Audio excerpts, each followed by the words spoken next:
사랑하는 성도님들, 은혜와 평강이 넘치시기를 기도합니다. 오늘 이 시간, 저는 성도님들과 함께 아주 특별한 편지 한 통을 펼쳐보려 합니다. 이것은 단순한 편지가 아닙니다. 이것은 순교를 불과 며칠 앞둔 한 사도가 떨리는 손으로 마지막 힘을 다해 쓴 유언장입니다. 사도 베드로는 알고 있었습니다. 자신의 시간이 얼마 남지 않았다는 것을. 네로 황제의 박해가 거세지고 로마의 감옥에서 십자가 처형을 기다리던 그 순간에도 베드로의 마음은 오직 한 곳을 향했습니다.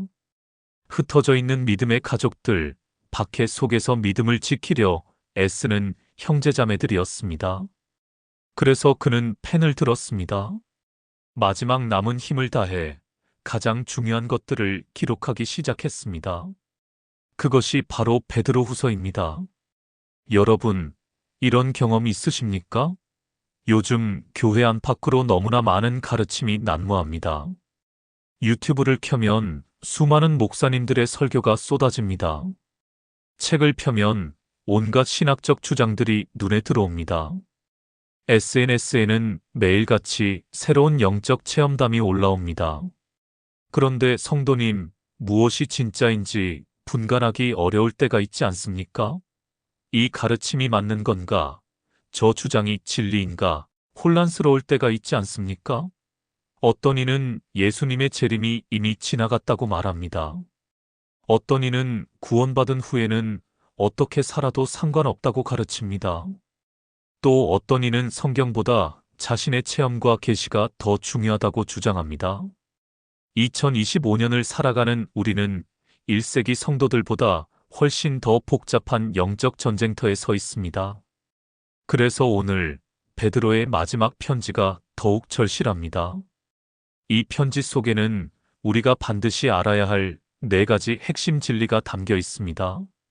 첫 번째, 확실한 구원의 증거를 어떻게 확인할 것인가? 두 번째, 거짓 가르침을 어떻게 분별할 것인가? 세 번째, 주님의 재림을 어떻게 바르게 이해할 것인가? 네 번째, 신적 성품에 참여하는 삶이 무엇인가? 이 4가지 진리는 2000년이 지난 지금도, 아니, 오히려 지금이 더 절실히 필요한 생명의 말씀입니다. 오늘 이 시간, 순교 직전 베드로가 우리에게 남긴 마지막 당부를 함께 들어보시겠습니까? 그렇다면 이제 첫 번째 말씀으로 들어가 보겠습니다. 구독과 좋아요, 알림 설정 부탁드립니다. 첫 번째로, 우리는 확실한 구원의 증거를 확인해야 합니다. 베드로는 이 편지를 시작하면서 가장 먼저 이렇게 기록합니다. 베드로후서 1장 3절부터 4절입니다. 그의 신기한 능력으로 생명과 경건에 속한 모든 것을 우리에게 주셨으니 이는 자기의 영광과 덕으로써 우리를 부르신 이를 알므로 말미암음이라. 이로써 그 보배롭고 지극히 큰 약속을 우리에게 주사 이 약속으로 말미암아 너희가 정욕 때문에 세상에서 썩어질 것을 피하여 신의 성품에 참여하는 자가 되게 하려 하셨느니라. 성도님, 이 말씀이 얼마나 놀라운 선포입니까? 하나님께서 우리에게 생명과 경건에 속한 모든 것을 주셨다는 겁니다. 여기서 모든 것이라는 표현을 주목하십시오. 베드로는 헬라어로 판타라는 단어를 사용했습니다. 이것은 하나도 빠짐없이 완전히 전부라는 뜻입니다. 하나님은 우리가 거룩한 삶을 살아가는 데 필요한 모든 것을 이미 주셨습니다. 능력이 부족해서가 아닙니다. 은혜가 모자라서가 아닙니다. 우리에게는 이미 모든 것이 주어졌습니다. 그런데 문제는 무엇입니까? 우리가 그것을 알지 못하고 사용하지 못한다는 것입니다. 마치 은행 통장에 수십억이 들어있는데 그 사실을 모르고 가난하게 사는 사람처럼 말입니다. 베드로는 여기서 더 놀라운 말씀을 전합니다. 우리가 신의 성품에 참여하는 자가 된다는 것입니다. 신의 성품에 참여한다는 것, 이것이 무슨 뜻입니까? 이것은 우리가 하나님이 되거나 하나님과 동등해진다는 뜻이 아닙니다. 그것은 이단적 사상입니다. 그렇다면 무슨 의미입니까? 하나님의 거룩한 성품, 사랑의 성품, 의로운 성품이 우리 안에서 자라나고 열매 맺는다는 뜻입니다. 마치 포도나무 가지가 나무의 생명에 참여하여 포도 열매를 맺듯이 우리도 하나님의 신적 본성에 연결되어 그 성품의 열매를 맺게 된다는 것입니다. 이것은 단순한 도덕적 개선이 아닙니다. 이것은 인간 노력의 결과가 아닙니다. 이것은 하나님의 초자연적인 은혜의 역사입니다. 예수 그리스도를 믿는 순간 성령께서 우리 안에 거하시고 그분의 성품이 우리를 통해 나타나기 시작하는 것입니다. 그런데 베드로는 여기서 멈추지 않습니다. 5절부터 7절에서 이렇게 계속 말씀합니다. 그러므로 너희가 더욱 힘써 너희 믿음의 덕을, 덕의 지식을, 지식의 절제를, 절제의 인내를, 인내의 경건을, 경건에 형제 우애를, 형제 우애의 사랑을 더하라. 이 구절은 매우 중요합니다. 많은 분들이 오해하시는데 이것은 구원의 조건이 아닙니다. 구원은 오직 믿음으로, 은혜로만 받습니다. 그렇다면 이것은 무엇입니까? 이것은 구원받은 자의 증거입니다. 진짜 믿음이 있다면 그 믿음은 반드시 열매를 맺습니다. 베드로는 8가지 영적 자질을 연쇄적으로 나열합니다.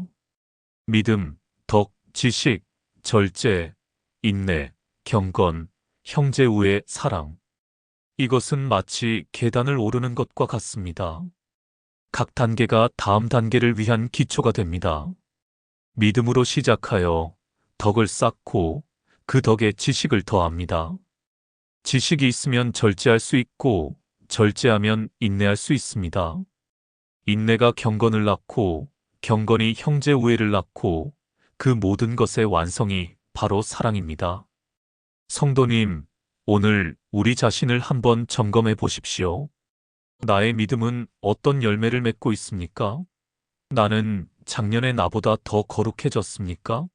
나는 더 절제하는 삶을 살고 있습니까? 나는 더 사랑하는 사람이 되어가고 있습니까? 만약 전혀 변화가 없다면 혹시 우리의 믿음이 진짜가 아닐 수도 있습니다. 베드로는 8절에서 이렇게 경고합니다.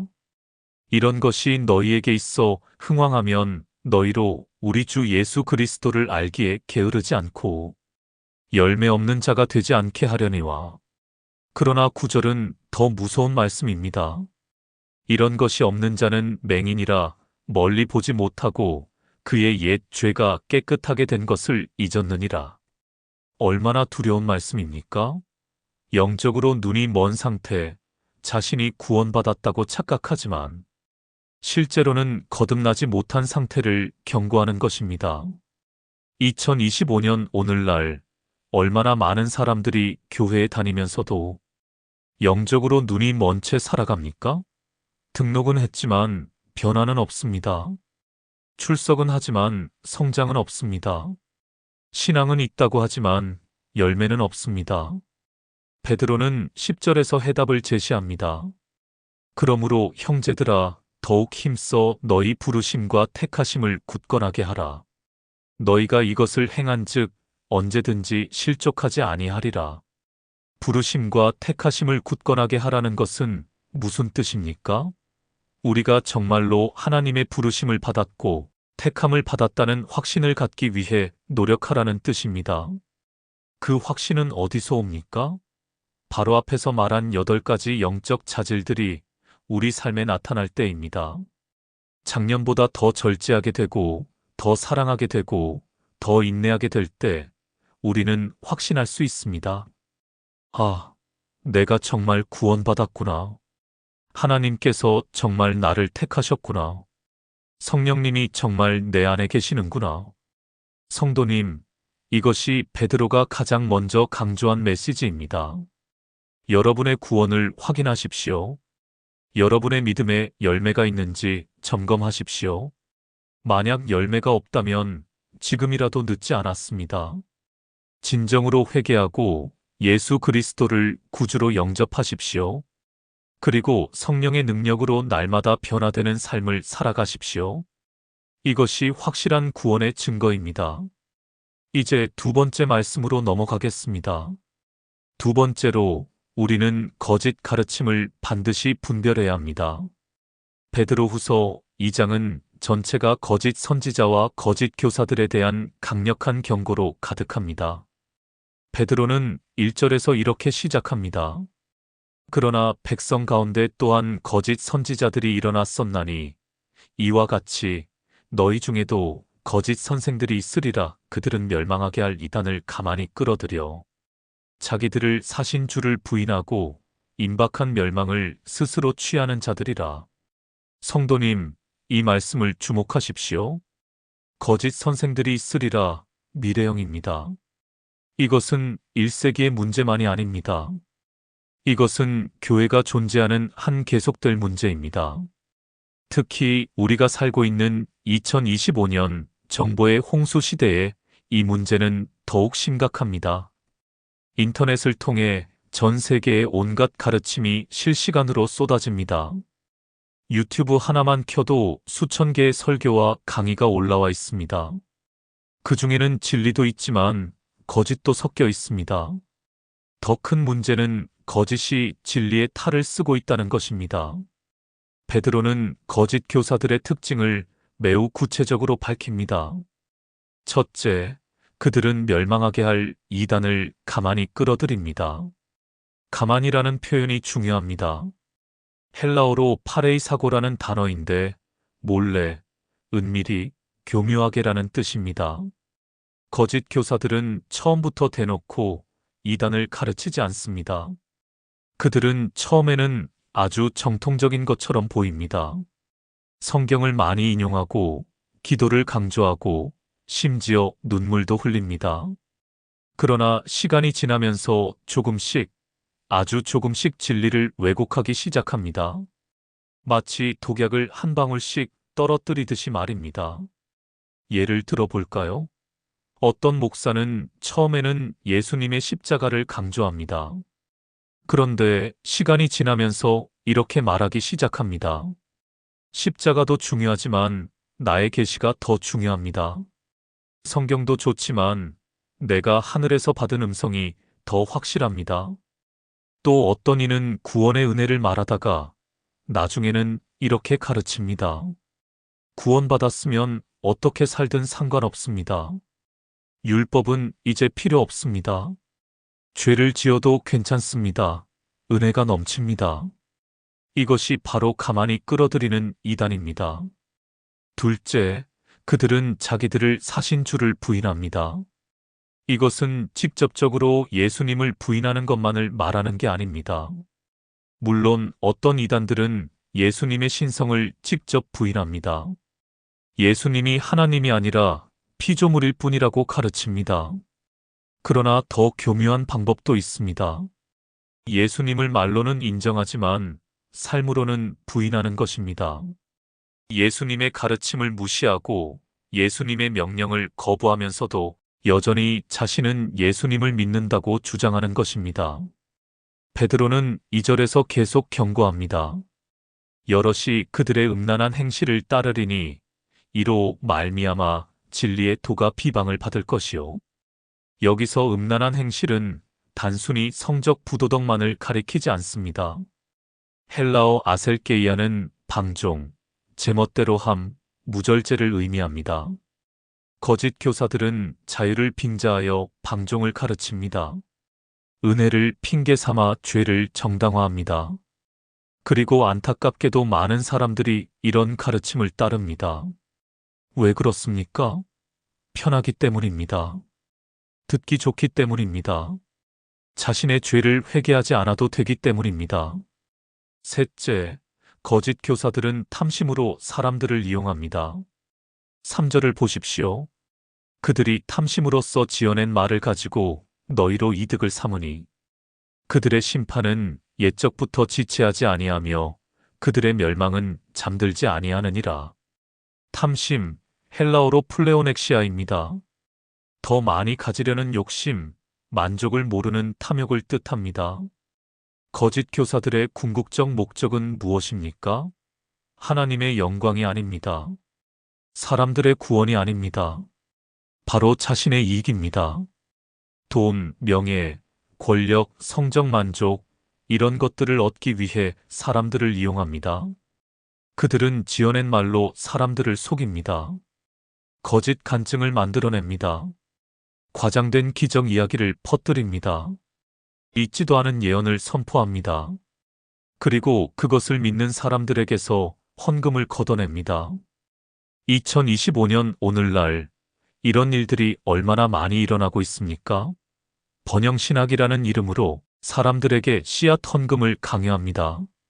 신유 집회라는 이름으로 병든 사람들에게 거짓 희망을 팝니다. 특별 기도회라는 이름으로 막대한 참가비를 받아냅니다. 베드로는 이들의 심판이 확실하다고 선포합니다. 그리고 4절부터 9절까지 세 가지 역사적 예를 들어 설명합니다. 첫째, 범죄한 천사들의 심판입니다. 4절입니다.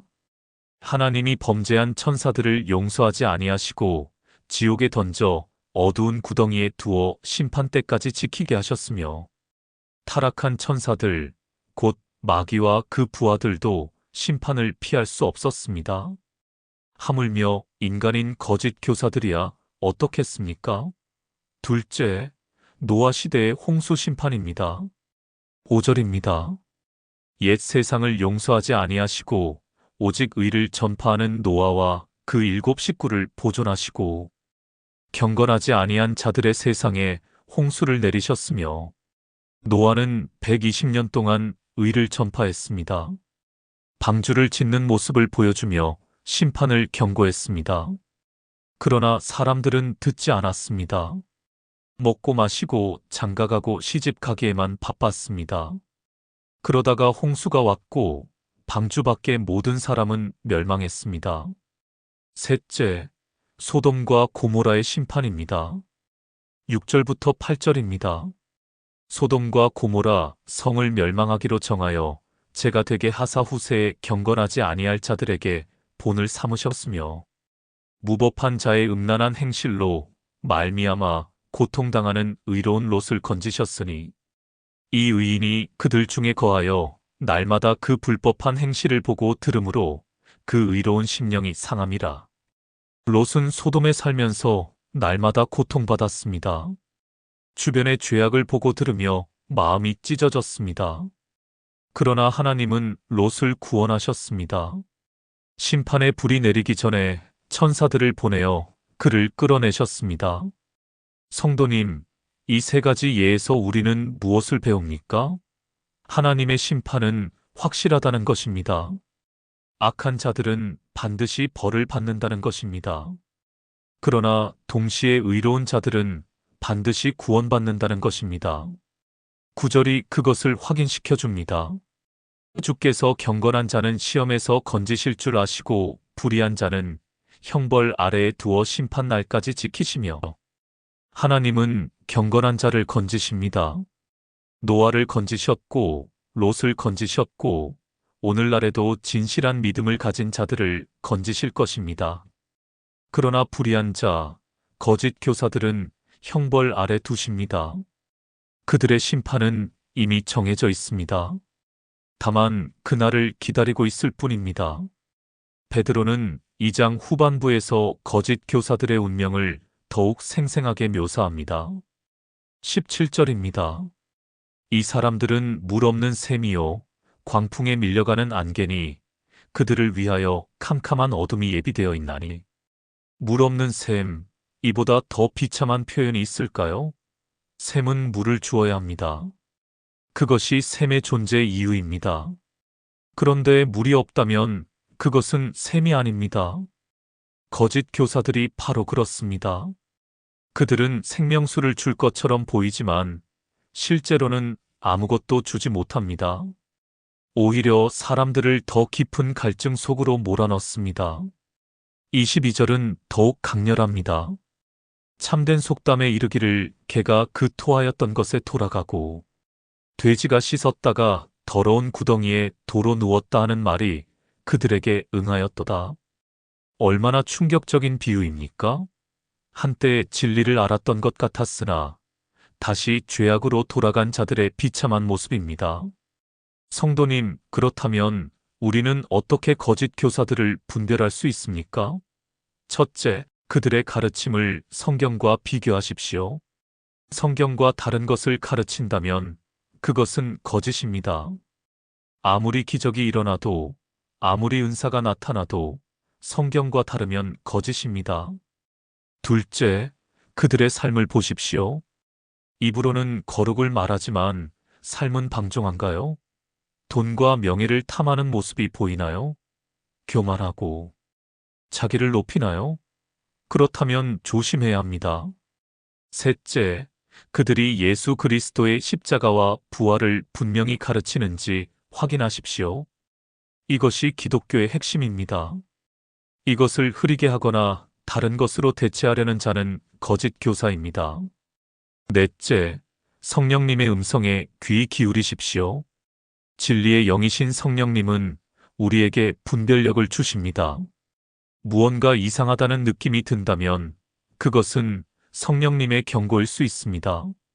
사랑하는 성도님들, 지금 이 순간에도 수많은 거짓 가르침이 우리 주변을 맴돌고 있습니다. 깨어 있으십시오. 분별하십시오. 성경을 더욱 깊이 공부하십시오. 베드로가 순교 직전에 이토록 강력하게 경고한 이유를 기억하십시오. 우리의 영혼이 걸린 문제이기 때문입니다. 이제 세 번째 말씀으로 나아가겠습니다. 세 번째로, 우리는 주님의 재림을 바르게 이해하고 준비해야 합니다. 베드로후서 3장은 예수 그리스도의 재림에 관한 놀라운 가르침으로 가득합니다. 베드로는 3장 1절에서 이렇게 시작합니다. 사랑하는 자들아, 내가 이제 이 둘째 편지를 너희에게 쓰노니 이 두 편지로 너희의 진실한 마음을 일깨워 생각나게 하여. 진실한 마음을 일깨운다는 표현을 주목하십시오. 우리는 쉽게 잊어버립니다. 영적으로 졸립니다. 세상의 염려와 쾌락에 빠져 정신을 차리지 못합니다. 그래서 베드로는 반복해서 일깨웁니다. 깨어 있으라고, 기억하라고 외칩니다. 3절부터 4절에서 베드로는 재림을 조롱하는 자들에 대해 경고합니다. 먼저 이것을 알지니 말세에 조롱하는 자들이 와서 자기의 정욕을 따라 행하며 조롱하여 이르되 주께서 강림하신다는 약속이 어디 있느냐? 조상들이 잔 후로부터 만물이 처음 창조될 때와 같이 그냥 있다 하니. 성도님, 이 말씀이 얼마나 현대적입니까? 2025년 오늘날 얼마나 많은 사람들이 예수님의 재림을 조롱합니까? 2000년이 지났는데 아직도 오지 않았잖아요. 아마 영원히 오지 않을 거예요. 재림은 그냥 상징일 뿐이에요. 이런 말들을 우리는 날마다 듣습니다. 교회 밖에서뿐만 아니라 안타깝게도 교회 안에서도 들립니다. 어떤 신학자들은 재림을 영적인 의미로만 해석하려 합니다. 어떤 목사들은 재림을 거의 언급하지 않습니다. 성도들 중에도 재림을 실제로 믿는 사람이 얼마나 됩니까? 입으로는 믿는다고 하지만 삶은 전혀 그렇지 않습니다. 마치 주님이 영원히 오지 않을 것처럼 살아갑니다. 베드로는 이들의 주장을 반박합니다. 5절부터 7절입니다. 이는 하늘이 옛적부터 있는 것과 땅이 물에서 나와 물로 성립된 것도 하나님의 말씀으로 된 것을 그들이 일부러 잊으려 함이로다. 이로 말미암아 그때에 세상은 물이 넘침으로 멸망하였으되 이제 하늘과 땅은 그 동일한 말씀으로 불사르기 위하여 보호하신 바 되어 경건하지 아니한 사람들의 심판과 멸망의 날까지 보존하여 두신 것이니라. 베드로의 논리는 명확합니다. 하나님께서 과거에 홍수로 세상을 심판하셨듯이 미래에도 불로 심판하실 것입니다. 첫 번째 심판은 이미 있었습니다. 두 번째 심판도 반드시 올 것입니다. 다만 그때를 우리가 모를 뿐입니다. 그런데 사람들은 왜 재림을 의심합니까? 왜 조롱합니까? 베드로는 그 이유를 정확히 지적합니다. 자기의 정욕을 따라 행하기 때문입니다. 만약 예수님이 정말로 다시 오신다면, 심판이 있다면, 우리는 삶을 바꾸어야 합니다. 죄를 회개해야 합니다. 거룩하게 살아야 합니다. 그러나 그것이 싫은 사람들은 재림을 부인합니다. 재림이 없다고 믿으면 마음껏 죄를 지을 수 있으니까요. 양심의 가책 없이 정욕을 따를 수 있으니까요. 그러나 베드로는 8절에서 중요한 진리를 밝힙니다. 사랑하는 자들아, 주께는 하루가 천년 같고 천년이 하루 같다는 이 한 가지를 잊지 말라. 이 말씀은 시편 90편 4절을 인용한 것입니다. 주님의 시간 개념은 우리와 다릅니다. 우리에게 2000년은 엄청나게 긴 시간입니다. 그러나 하나님께는 이틀에 불과합니다. 우리는 시간 속에 갇혀 있지만 하나님은 시간을 초월하십니다. 그러므로 재림이 지체된다고 생각하는 것은 인간의 착각입니다. 하나님의 관점에서는 전혀 지체되지 않았습니다. 오히려 9절이 말하듯이 이것은 하나님의 인내하심입니다. 주의 약속은 어떤 이들이 더디다고 생각하는 것 같이 더딘 것이 아니라 오직 주께서는 너희를 대하여 오래 참으사 아무도 멸망하지 아니하고 다 회개하기에 이르기를 원하시느니라. 얼마나 감사한 말씀입니까? 하나님께서 재림을 미루시는 것은 더 많은 사람들이 구원받기를 원하시기 때문입니다. 만약 하나님께서 엄격한 정의만으로 일하신다면 이미 오래전에 세상을 심판하셨을 것입니다. 그러나 하나님은 사랑이십니다. 긍휼이 풍성하십니다. 한 영혼이라도 더 구원받기를 원하십니다. 그래서 오래 참으십니다. 그러나 그날은 반드시 옵니다. 10절입니다. 그러나 주의 날이 도둑같이 오리니 그날에는 하늘이 큰 소리로 떠나가고 물질이 뜨거운 불에 풀어지고 땅과 그 중에 있는 모든 일이 드러나리로다. 도둑같이 온다는 것은 무슨 뜻입니까? 예고 없이 갑자기 준비되지 않은 순간에 온다는 뜻입니다. 사람들이 평안하다, 안전하다 말할 때 갑자기 멸망이 임할 것입니다. 그날에는 이 세상의 모든 물질적인 것들이 불에 녹아 없어집니다. 우리가 그토록 집착하는 돈, 집, 차, 명예, 권력, 이 모든 것이 한순간에 사라집니다. 오직 영원한 것만 남습니다. 영혼만 남습니다. 하나님과의 관계만 남습니다. 그렇다면 우리는 어떻게 살아야 합니까? 11절부터 12절이 답을 줍니다. 이 모든 것이 이렇게 풀어지리니 너희가 어떠한 사람이 되어야 마땅하냐? 거룩한 행실과 경건함으로 하나님의 날이 임하기를 바라보고 간절히 사모하라. 그날에 하늘이 불에 타서 풀어지고 물질이 뜨거운 불에 녹아지려니와. 거룩한 행실과 경건함, 이것이 핵심입니다. 우리는 주님의 재림을 기다리면서 거룩하게 살아야 합니다. 경건하게 살아야 합니다. 이것은 세상과 분리되어 산속에 들어가 사는 것을 의미하지 않습니다. 이것은 세상 한가운데서, 직장에서, 가정에서, 학교에서 하나님의 뜻대로 사는 것을 의미합니다. 정직하게, 사랑으로, 섬김으로, 희생으로 사는 것입니다. 그리고 베드로는 우리에게 놀라운 희망을 제시합니다. 13절입니다. 우리는 그의 약속대로 의가 있는 곳인 새 하늘과 새 땅을 바라보도다. 새 하늘과 새 땅, 이것이 우리의 궁극적 소망입니다. 이 땅의 것들이 전부가 아닙니다. 이 세상이 끝이 아닙니다. 우리에게는 훨씬 더 좋은 것이 기다리고 있습니다. 의가 있는 곳, 죄가 없는 곳, 눈물이 없는 곳, 고통이 없는 곳입니다.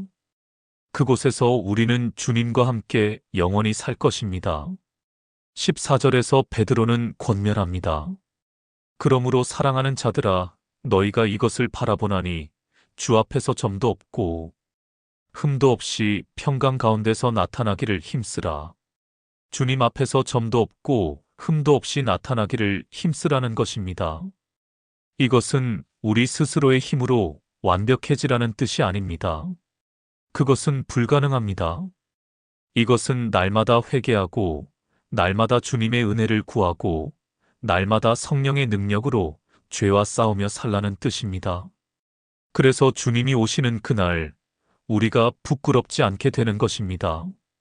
15절에서 베드로는 다시 한번 강조합니다. 또 우리 주의 오래 참으심이 구원이 될 줄로 여기라. 우리가 사랑하는 형제 바울도 그 받은 지혜대로 너희에게 이같이 썼고, 주님의 오래 참으심이 구원이 된다는 말씀입니다. 주님께서 재림을 미루시는 동안 아직 구원받지 못한 자들이 회개할 기회가 있습니다. 복음을 듣지 못한 자들에게 복음이 전해질 기회가 있습니다. 우리가 더 많은 영혼을 주님께 인도할 기회가 있습니다. 성도님, 하나님은 지금도 당신의 이름을 부르고 계십니다. 주님의 재림은 확실합니다. 그날이 언제인지는 아무도 모릅니다. 그러나 그날은 반드시 옵니다. 준비되셨습니까? 주님을 만날 준비가 되어 있습니까? 만약 오늘 주님이 오신다면 여러분은 기쁨으로 맞이할 수 있습니까? 아니면 두려움으로 떨게 될까요? 지금이라도 늦지 않았습니다. 회개하십시오. 거룩하게 사십시오.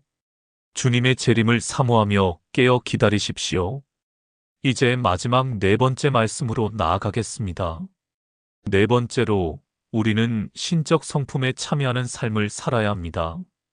이것은 베드로후서의 가장 핵심적인 주제 중 하나입니다.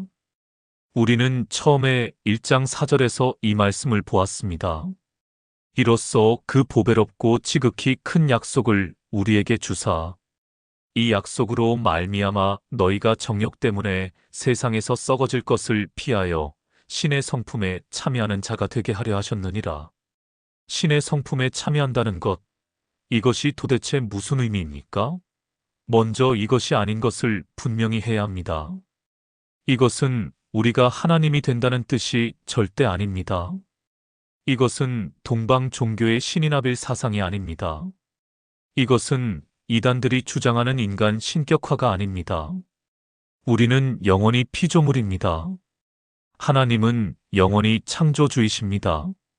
이 구분은 절대 사라지지 않습니다. 그렇다면 신의 성품에 참여한다는 것은 무엇입니까? 이것은 하나님의 도덕적 속성, 그분의 거룩한 성품이 우리 안에서 자라나고 나타나는 것을 의미합니다. 예를 들어 설명해 보겠습니다. 하나님은 사랑이십니다. 신의 성품에 참여한다는 것은 우리도 사랑하는 자가 되는 것입니다. 하나님의 사랑이 우리를 통해 흘러나가는 것입니다. 하나님은 거룩하십니다. 신의 성품에 참여한다는 것은 우리도 거룩해지는 것입니다. 죄를 미워하고 의를 사랑하게 되는 것입니다. 하나님은 진실하십니다. 신의 성품에 참여한다는 것은 우리도 진실하게 되는 것입니다. 거짓을 버리고 진리 안에서 사는 것입니다. 이것이 어떻게 가능합니까? 우리 자신의 힘으로는 절대 불가능합니다. 아무리 노력해도, 아무리 애써도 인간의 힘으로는 하나님의 성품을 닮을 수 없습니다. 그러나 하나님께서 방법을 마련하셨습니다. 첫째, 예수 그리스도를 통한 구원입니다. 우리가 예수님을 믿을 때 그분의 의가 우리에게 전가됩니다. 우리의 죄가 예수님께 옮겨지고 예수님의 의로움이 우리에게 옮겨집니다. 이것을 칭의라고 합니다. 이것은 법적인 선언입니다. 하나님께서 우리를 의롭다고 선포하시는 것입니다. 둘째, 성령님의 내주하심입니다. 우리가 거듭날 때 성령님께서 우리 안에 오십니다. 그리고 우리 안에서 일하십니다. 우리를 변화시키십니다. 우리를 그리스도의 형상으로 빚어가십니다. 이것을 성화라고 합니다. 이것은 점진적인 과정입니다. 평생에 걸쳐 일어나는 변화입니다. 셋째, 하나님의 말씀을 통한 양육입니다. 베드로후서 1장 19절을 보십시오. 또 우리에게는 더 확실한 예언이 있어 어두운 데에 비치는 등불과 같으니 날이 새어 샛별이 너희 마음에 떠오르기까지 너희가 이것을 주의하는 것이 옳으니라. 하나님의 말씀은 등불과 같습니다. 어두운 세상에서 우리의 길을 비춰줍니다. 우리가 말씀을 읽고 묵상하고 순종할 때 우리는 변화됩니다. 말씀이 우리 안에서 역사합니다. 말씀이 우리의 생각을 새롭게 합니다. 말씀이 우리의 가치관을 바꿉니다. 말씀이 우리의 삶을 인도합니다. 넷째, 시련과 고난을 통한 연단입니다. 베드로는 이것을 잘 알고 있었습니다. 그는 자신이 예수님을 3번 부인했던 그 아픈 경험을 기억했습니다. 그러나 그 실패가 그를 더 겸손하게 만들었습니다. 더 의존적으로 만들었습니다. 더 강하게 만들었습니다. 하나님은 때때로 우리를 시련 가운데 두십니다. 그것은 우리를 괴롭히기 위함이 아닙니다. 그것은 우리를 연단하기 위함입니다. 금을 불에 넣어 불순물을 제거하듯이 하나님은 시련을 통해 우리 안의 죄성을 제거하십니다. 우리의 교만을 깨뜨리십니다. 우리의 자기의를 무너뜨리십니다. 그래서 우리가 오직 하나님만 의지하게 하십니다. 그렇다면 신의 성품에 참여하는 삶은 구체적으로 어떤 모습입니까? 베드로는 1장 5절부터 7절에서 이미 말했습니다. 믿음의 덕을, 덕의 지식을, 지식의 절제를, 절제의 인내를, 인내의 경건을, 경건의 형제, 우애를, 형제 우애의 사랑을 더하는 것입니다. 하나하나 살펴보겠습니다. 첫째, 덕입니다. 헬라어로 아레테, 탁월함, 우수함, 도덕적 우월성을 의미합니다. 이것은 단순히 나쁘지 않은 것이 아니라 적극적으로 선한 것입니다. 탁월한 성품을 추구하는 것입니다. 둘째, 지식입니다. 헬라어로 그노시스, 하나님에 대한 알, 진리에 대한 이해를 의미합니다. 이것은 단순한 정보가 아니라 깊은 통찰과 지혜입니다. 성경을 공부하고 하나님의 뜻을 분별하는 것입니다. 셋째, 절제입니다. 헬라어로 앵크라테이아, 자기 통제, 자제력을 의미합니다. 이것은 욕망을 다스리는 능력입니다. 먹고 싶은 대로 먹지 않는 것, 하고 싶은 대로 하지 않는 것, 말하고 싶은 대로 말하지 않는 것입니다. 넷째, 인내입니다. 헬라어로 휘포모네, 견딤, 끈기, 인내를 의미합니다. 이것은 어려움 속에서도 포기하지 않는 것입니다. 고난 중에도 믿음을 지키는 것입니다. 다섯째, 경건입니다. 헬라어로 유세베이아, 하나님을 경외함, 경건한 삶을 의미합니다. 이것은 하나님을 삶의 중심에 두는 것입니다. 모든 결정을 하나님의 관점에서 내리는 것입니다. 여섯째, 형제 우애입니다. 헬라어로 필라델피아, 형제 사랑을 의미합니다. 이것은 믿음의 가족을 사랑하는 것입니다. 교회 공동체를 소중히 여기는 것입니다. 일곱째, 사랑입니다. 헬라어로 아가페, 무조건적 사랑, 희생적 사랑을 의미합니다. 이것은 모든 덕의 완성입니다. 이것은 하나님께서 우리에게 보여주신 바로 그 사랑입니다. 원수까지도 사랑하는 것입니다. 성도님, 이 7가지 덕목을 보십시오. 이것이 바로 신의 성품에 참여하는 삶의 구체적인 모습입니다. 이것은 하룻밤 사이에 이루어지지 않습니다. 평생에 걸친 여정입니다.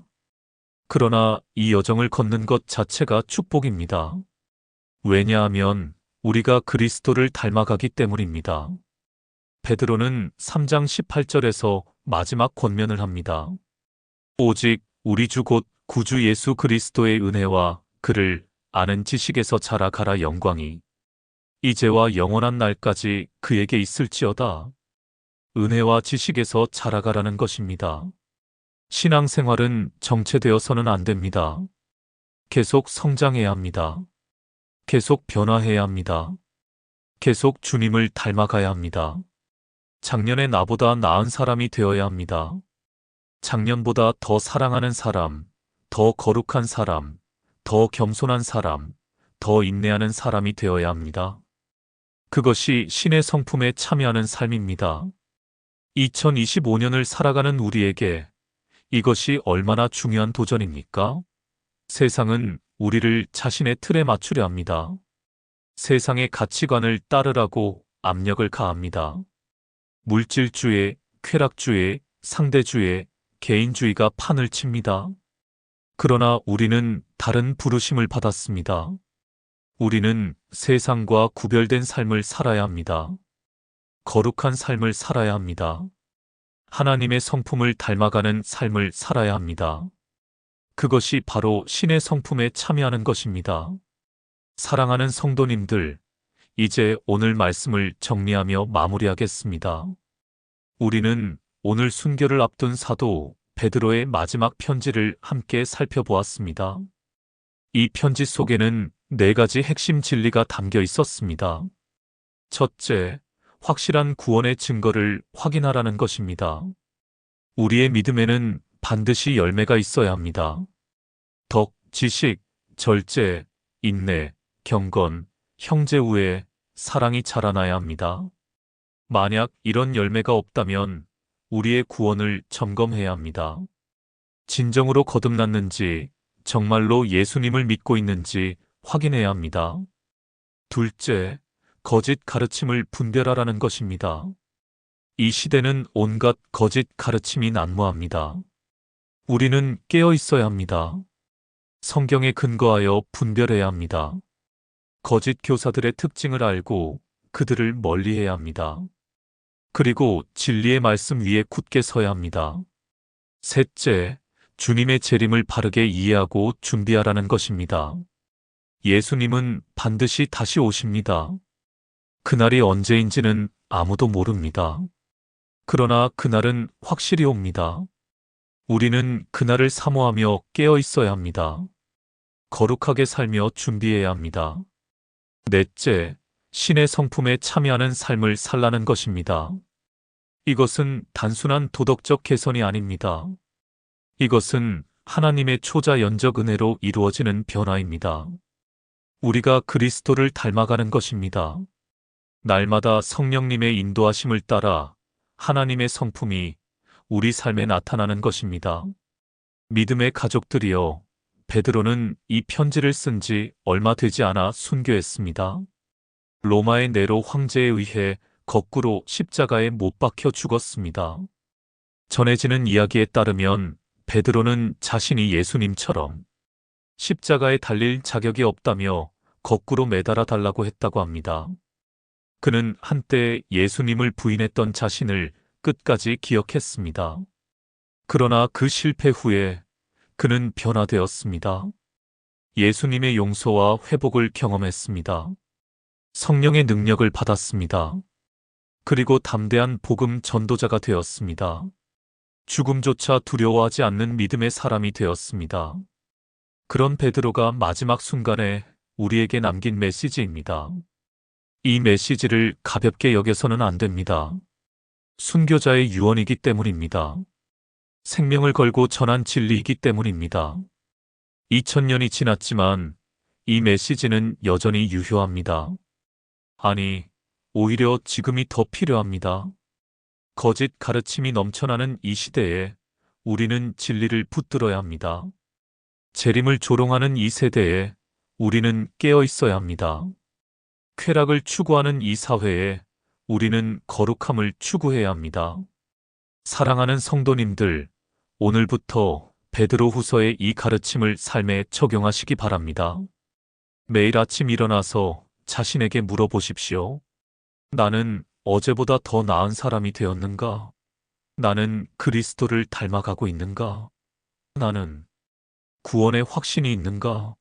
나는 주님의 재림을 준비하고 있는가? 그리고 매일 성경을 읽으십시오. 특별히 베드로 후서 3장을 반복해서 읽으십시오. 묵상하십시오. 순교 직전 베드로의 떨리는 손길을 느껴보십시오. 그의 간절한 심정을 헤아려 보십시오. 그리고 성령님께 기도하십시오. 말씀을 깨닫게 해달라고. 말씀대로 살 수 있는 힘을 달라고, 날마다 변화되게 해달라고. 사랑하는 여러분, 이제 이 말씀을 마치기 전에 한 가지 부탁을 드리고 싶습니다. 만약 오늘 이 메시지가 여러분의 마음에 와닿았다면 구독 버튼을 눌러주십시오. 그리고 좋아요 버튼도 눌러주시고 알림 설정까지 해주시면 감사하겠습니다. 이 채널을 통해 더 많은 하나님의 말씀이 전해지기를 소망합니다. 더 많은 영혼들이 진리를 깨닫고 구원에 이르기를 소망합니다.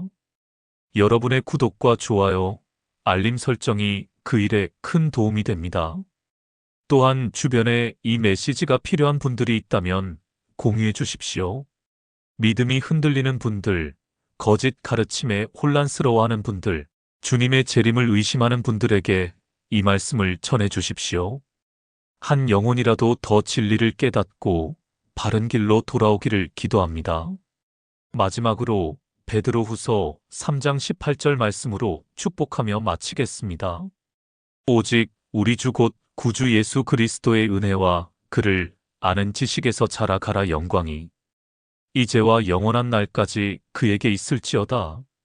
여러분 모두에게 주님의 은혜가 충만하기를 기도합니다. 날마다 주님을 아는 지식에서 자라가시기를 기도합니다. 거짓 가르침을 분별하는 지혜가 있기를 기도합니다. 주님의 재림을 사모하며 거룩하게 살아가시기를 기도합니다. 그리고 신의 성품에 참여하여 그리스도를 닮아가는 아름다운 삶을 사시기를 기도합니다. 주님의 이름으로 축복합니다. 다음 시간에도 은혜로운 말씀으로 찾아뵙겠습니다. 샬롬.